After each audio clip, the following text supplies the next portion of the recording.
Good morning, Ada Raimova. Welcome to Rejuve.AI Community Spotlight. Great pleasure having you on our chat. Tell us a little bit about yourself, where you're from, and your work background. Thank you, Stuart. Good morning to you too. It's afternoon here in Turkey. I'm from Central Asia. I've been living in Turkey for 12 years. I'm just a citizen now in Turkey. I'm Turkish. Uh, I'm like 30 years old now. Longevity. Hey. People won't say it, but yeah, I studied business here in Turkey, and then I went to work for a think tank and public research companies. It's totally irrelevant with business, more like a military and political science stuff. But because of my Russian, so they could hire me for the media monitoring and research stuff. But yeah, somehow I found my way in wellness. Right. So wellness. What got you interested in the whole wellness and longevity sphere? Tell us a little bit about that story, that journey. Yeah.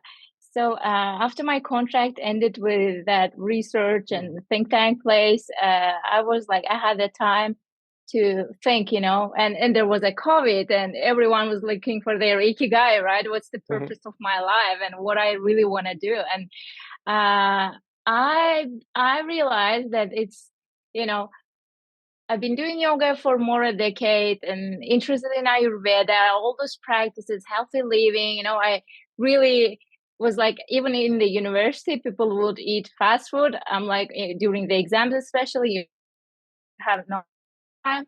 But I would go, like I would cook. It's an exam week. Why would you do that? But like my passion really lied there, and nutrition, in healthy living, and holistic living, spirituality as well. And then at that time, I started to tutoring in English. Then just for 3 hours a day, and I had the rest of the day was mine. I could research, and I had time to dive into the NFTs and Web3, all this crypto space.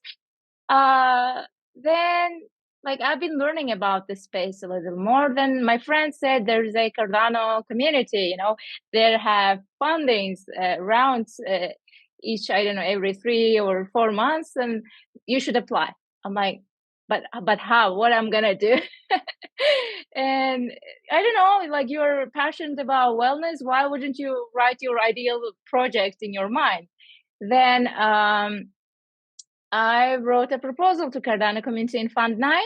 Then I got funded. That was so exciting because I realized I felt it that I can really pursue this. It's not just a dream thing, like making a career in wellness.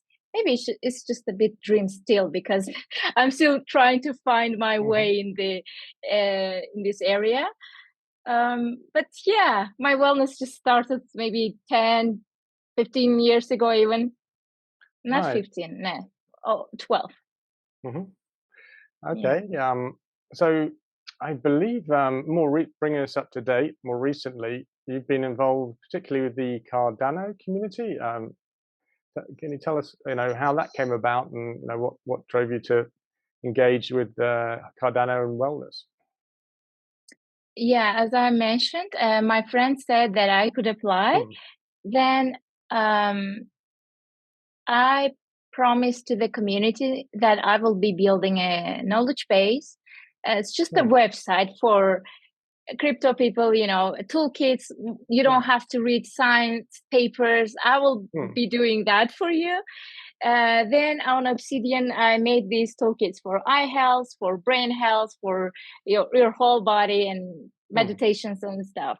Then like in a Discord community, I built a community. Then people started to be interested, coming. And then I somehow built a team from around the world, and we decided maybe we should do gatherings, and we started doing meditations with people in the Cardano, also not from other chains as well. They would be coming. We made lots of networks, and I think we did more than 20 meditation and yoga sessions proudly. Right. uh, so yeah, but you know, it's a community project, so Mm. it's difficult in a technical funds, you know, go for community and more social things to get the funding. So for the last two Mm. rounds we've been failing, which is okay, we can apply again or maybe not. We will see.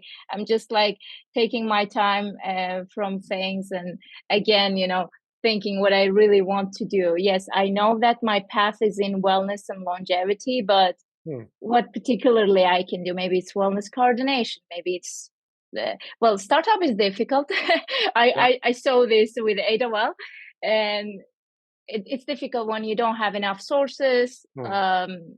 you know, funding and everything. And also it's a bit overwhelming sometimes. So I'm just taking my time and thinking what I can do next. Right. Right. So you obviously have a, big deep commitment to the longevity space. Where do you see where do you, where what interests you particularly about longevity itself? Where do you think the real interesting trends are for you? From your point of view. I'm just interested in that your insights.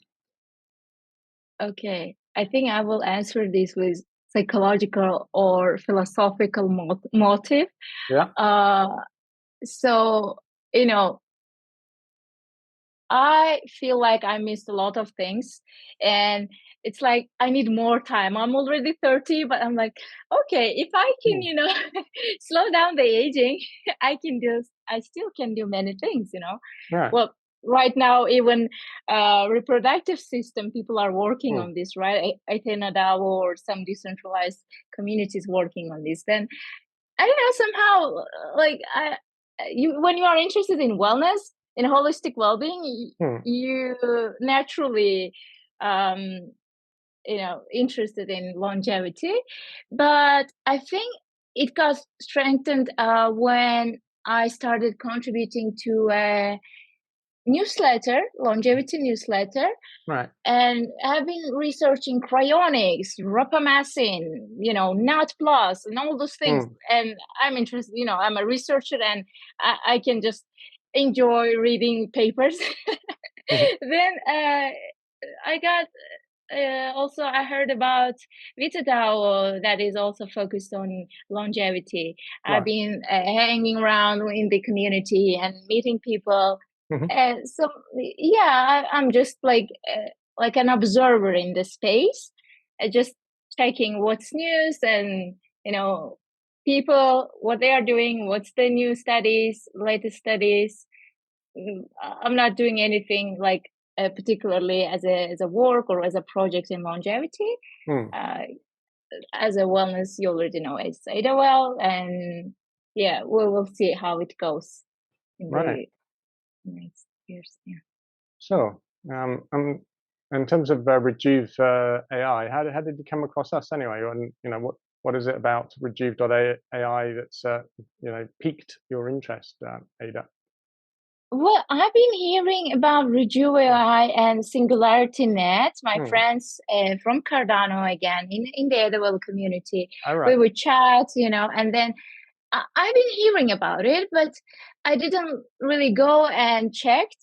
Mhm. Then at one moment, you know, after proposals and everything, I've been waiting, and I was thinking, you know, maybe I should contact, you know, maybe I should even go and contribute to Rejuve.AI. And I found Jasmine, and as soon as I added her, she was like, let's connect, let's talk, you know, Mm. and you remember our meeting.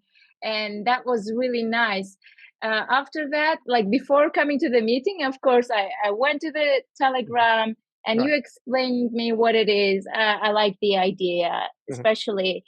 Uh, well, it clicked really with me with the point where, you know, I had a chocolate cyst, you know, endometriosis, the All right. correct name, I think. Mm. So when I learned that I have it, you know, I think one of the 10 women has it.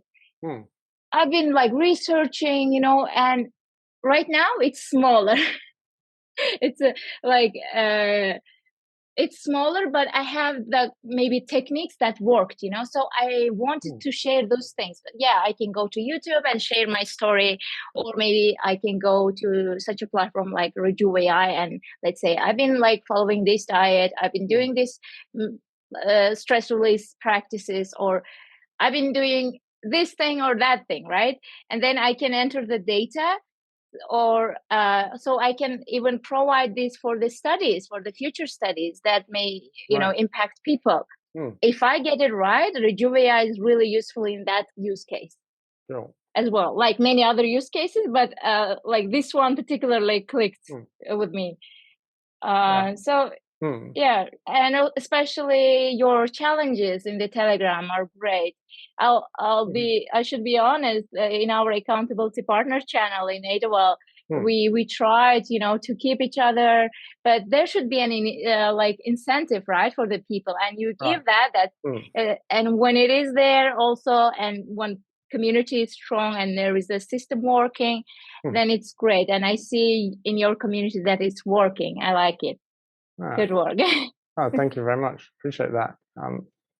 So that's a great explanation there. Thank you on that. And obviously, longevity is in a more broader sense. We have our own personal reasons for our engagement, like you were saying, Ada. But in the more general sense, obviously, longevity is a hugely exciting with the aid of AI. The X Prize that was launched recently to advance research into longevity. What's your thinking about what in this year, in the next couple of years? Where do you think the whole longevity research and industry is going to develop? Where do you see that happening? Just interested in your insights. Okay, that's an interesting question. Never thought about it. Well, AI is really it's going fast. We can maybe it's a bit slowed down. I don't know, but it will have great impact in longevity, because when you have data, your decisions made maybe more precise and more like even faster. And seeing these communities like Rejuve and maybe Witadao and like these network hubs states, we've seen in like Vitalia, Zuzalu, and those type of things. Like you see people like really working, and people who are interested in technology, especially crypto, AI. I feel like there will be something like, like exponential growth. I think it's also in longevity technology, biotech can happen. I don't know, like I guess what I guess we're overlapping in longevity and AI with the whole decentralized science side of things as well, right? I mean, obviously you know that from Cardano. What is that? That's what's your views on that? Do you think that's going to play a big part in advancing, that whole decentralized science and longevity? Sorry, can you repeat your question? Yeah, just the whole decentralization infrastructure. I mean, obviously, Singularity Net's a great example of that. But when you apply that to longevity, that's can take the industry, makes it a much more a community collaborative environment. I was just kind of curious as to your views on that.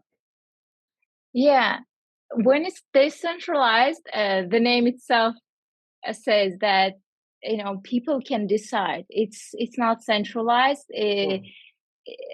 So I think the procedures and everything will be faster than the centralized. If it's research in specific disease, if it's a research in longevity, something to improve our health. So with the AI and with this crypto Web3 space, it will be faster, because we can gather the data faster. We can decide faster, like the governance is faster in decentralized system. people go, vote, decide, and collaboratively together. So that's my thought on it. It will be faster. Like the research, maybe even new products. People right now, like in decentralized communities, they are making their own products, like for hair loss, for something that's interesting. They are not a pharma company. And they can still, like, with the right people in their community, with the right scientists, I think they can make it happen now with the people and with the votes. Right. Well, appreciate that. It's a fascinating area, and yeah, nice how you're putting the decentralization as a faster moving, less bureaucracy than the big pharma approaches. So yeah, that's a nice way to end our community spotlight, Ada. And unless there's anything else you'd like to add before we sign off. Well, stay healthy. More drink liquid, more water. Cool. Thank you so much, Stuart. It was nice to be here. Cool. Thank you, Ada. Have a great day. Yeah, you have a great day. And just to say to anyone who's watching, listening, to want to take part in the community spotlight, drop us a line on our Telegram or Discord, and look out for our ambassador town hall on the 4th of April as well. So thanks very much.